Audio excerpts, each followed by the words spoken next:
Ah, amigo, uma novela sem aquela galera que usa camisa cor de malva não é novela. Imagina só, um shopping center fantasma, uma reunião de diretoria fantasma, sabe? Um parque de diversões fantasma. Sem a galera cor de malva, não haveria vida.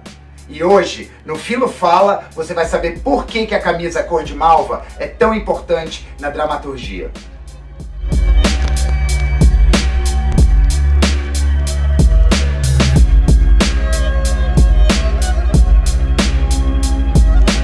A não ser que você esteja escrevendo um poema abstrato, né, ou uma ficção completamente diferente dos moldes, a tua obra precisa ter personagens em todos os níveis. Os personagens não são apenas aqueles que realmente têm emoções e são bem desenvolvidos. Todo personagem numa obra faz algo. Todo personagem é um dispositivo de ações. Nem todo personagem tem o mesmo desenvolvimento e aprofundamento. Os personagens podem ser os principais, antagonista, protagonista, os secundários, né, aqueles que recheiam a ação principal, terciários, inclusive, que estão por ali, ou figurantes. Há uma hierarquia entre personagens, dependendo do aprofundamento e do nível de exposição deles na obra. Nessas 4 categorias do tipo de personagem, uma delas em especial nos interessa. Na verdade, é uma subcategoria que está em transição entre figurantes e personagens terciários. E hoje, no Filo Fala, nós vamos ter uma bela ideia de como funciona esse universo e vamos descobrir como ele é interessante e importante para qualquer obra de arte contemporânea na indústria cultural. A gente tem que lembrar que obras da indústria cultural, principalmente contemporâneas, gostam de retratar a realidade. E a realidade são pessoas. Em qualquer ambiente ou espaço narrativo de uma obra de ficção que se pretende mostrar real ou mimética da realidade, nós temos que ter pessoas. O nível 1 de preenchimento de pessoas nesses universos ficcionais vem na base da pirâmide, os figurantes. Os figurantes não são nada mais, nada menos do que mobília que se mexe. E agora, enquanto eu for mostrando para vocês essa teoria aqui dos personagens, eu vou chamar à memória um exemplo relativamente contemporâneo.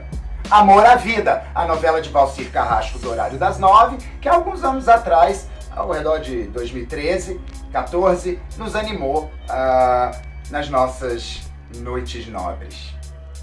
Como eu disse antes, na base da nossa pirâmide, nós temos os figurantes. Os figurantes são, como eu já disse, mobília que se mexe. Acima deles, nós temos os figurantes frequentes.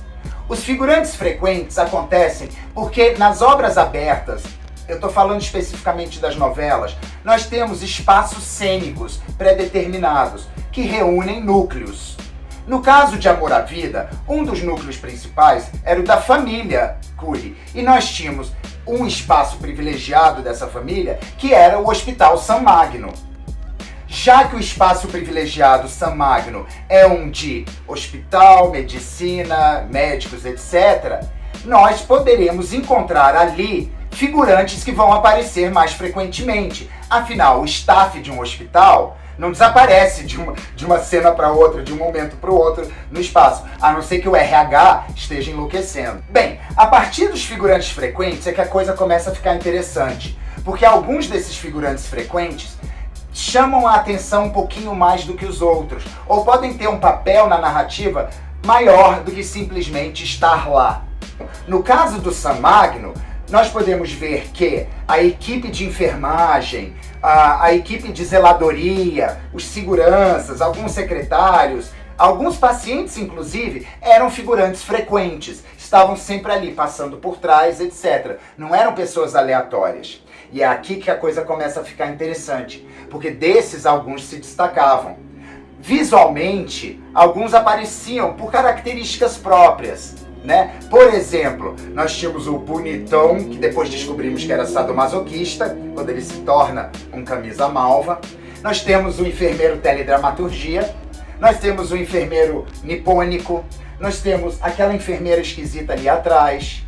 Então são alguns figurantes que começam a ter aparições mais frequentes e tem algo que chama atenção. Esses são chamados de espectadores meméticos. Mas eu já volto nos espectadores meméticos, porque antes eu quero mostrar duas categorias um pouco mais trágicas. A primeira é o armeiro de Chekhov. O armeiro de Chekhov é um personagem obscuro no início da obra, mas ele fará algo que lá no final da obra você vai conseguir descobrir que ele era mais importante do que você imaginava. Ele é uma peça fundamental, mas que para quem está consumindo o produto naquela hora é obscuro.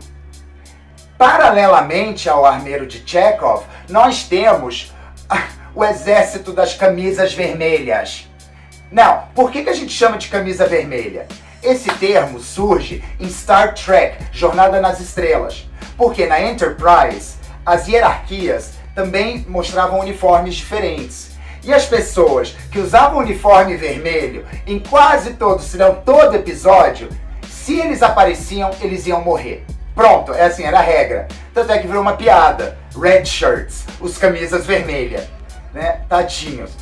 E principalmente, se um camisa vermelha ganha uma ceninha no qual ele fala que tem uma mulher ou uma filha, ou então que ele tá para se aposentar daqui a uma semana, ou que ele tá esperando uma grande notícia. Se esse personagem que até então nem existia e apareceu agora de camisa vermelha começa a ter vida, pronto, ele passa para a próxima categoria, o Cordeiro de Deus ou o Cordeiro Sacrificial, que é um camisa vermelha que irá morrer para fazer a história pegar fogo, ou para mostrar que o vilão é vilão, ou para mostrar que o perigo é perigoso, ou para mostrar que acidentes acontecem, seja lá por quê, mas ele está condenado à morte. É o nosso Cordeiro Sacrificial. Agora, voltando a assuntos mais agradáveis, já que eu falei da camisa vermelha, está na hora de falar do camisa cor de malva. Sim, o personagem camisa cor de malva é um dos figurantes frequentes que evolui para espectador memético e que depois começa a ganhar uma vida.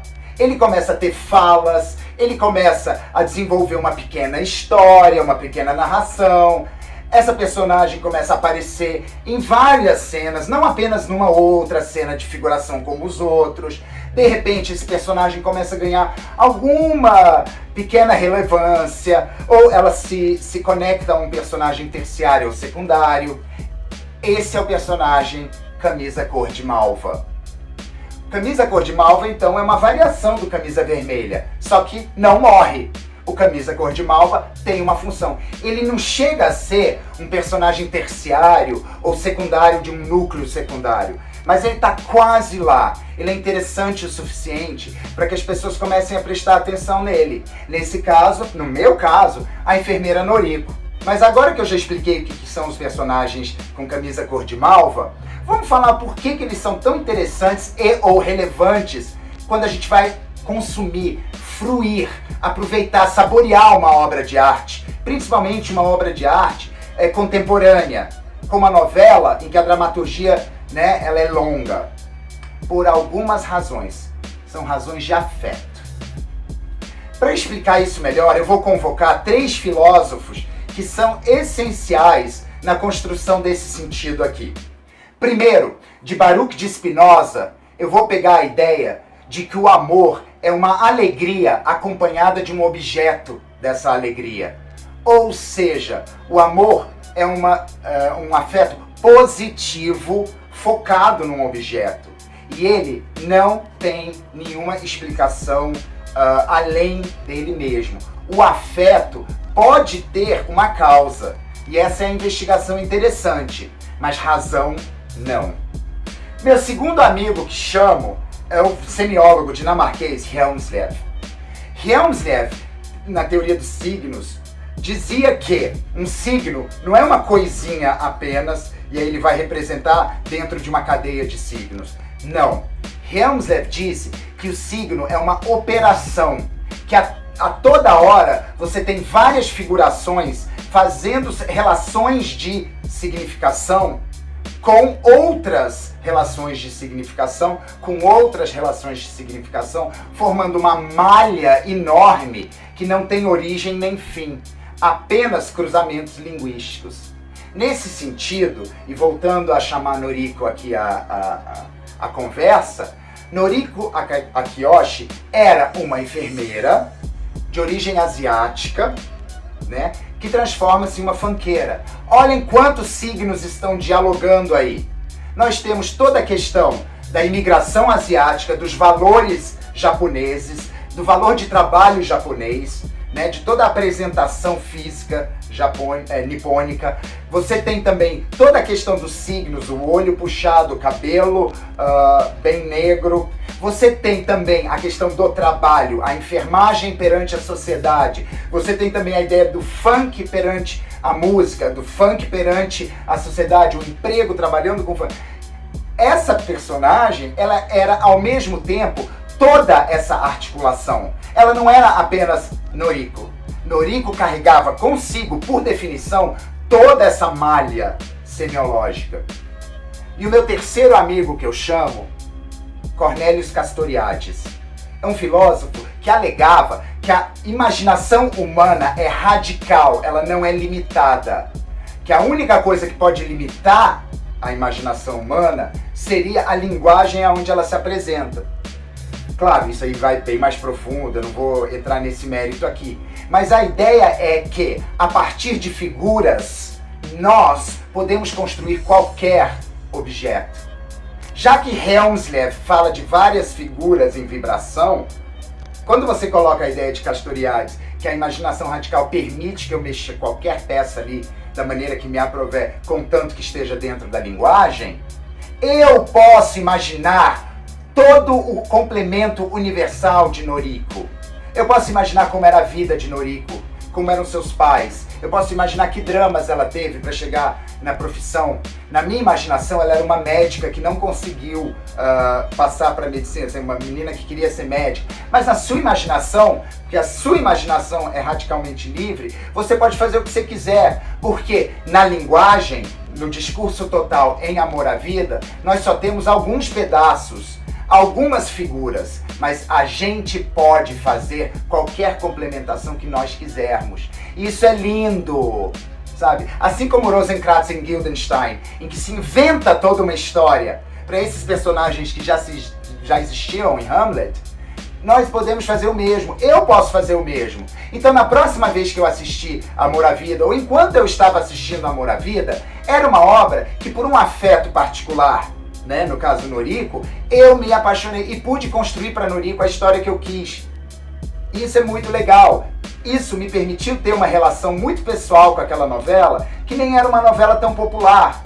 Mas eu construí a minha própria. E é isso que esse Filo Fala está querendo defender. Nós podemos construir. Nós não precisamos ficar apenas dentro do esquema principal que o autor está colocando. Uma obra aberta, como uma telenovela, até mesmo um livro, você tem o direito de construir qualquer coisa. Isso é um exercício de liberdade, é um exercício de criatividade, é um exercício de completitude.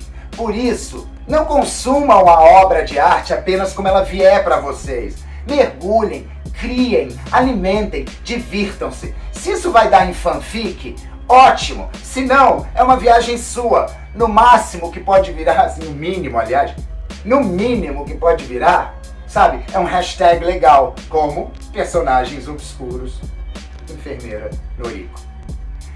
E esse foi o Filo Fala 46 de hoje, mostrando para vocês que nenhum personagem é obscuro se você não quiser que ele seja.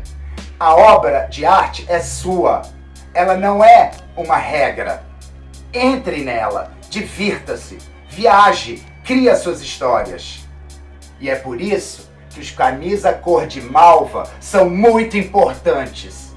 Os camisa cor de malva permitem que você possa ir além. Os camisa cor de malva permitem que você seja co-criador da história. E eu acho isso lindo. Esse Filo Fala terminou. Eu adorei falar sobre personagens obscuros. Principalmente a tia Naraí. Eu não falei da tia Naraí, mas a tia Naraí é um caso à parte. Ela é uma daquelas personagens que só são mencionadas e que nunca aparecem. Não é como a Carlotinha Bimbate, porque a Carlotinha Bimbate, ela apareceu no final e era a Regina Casé.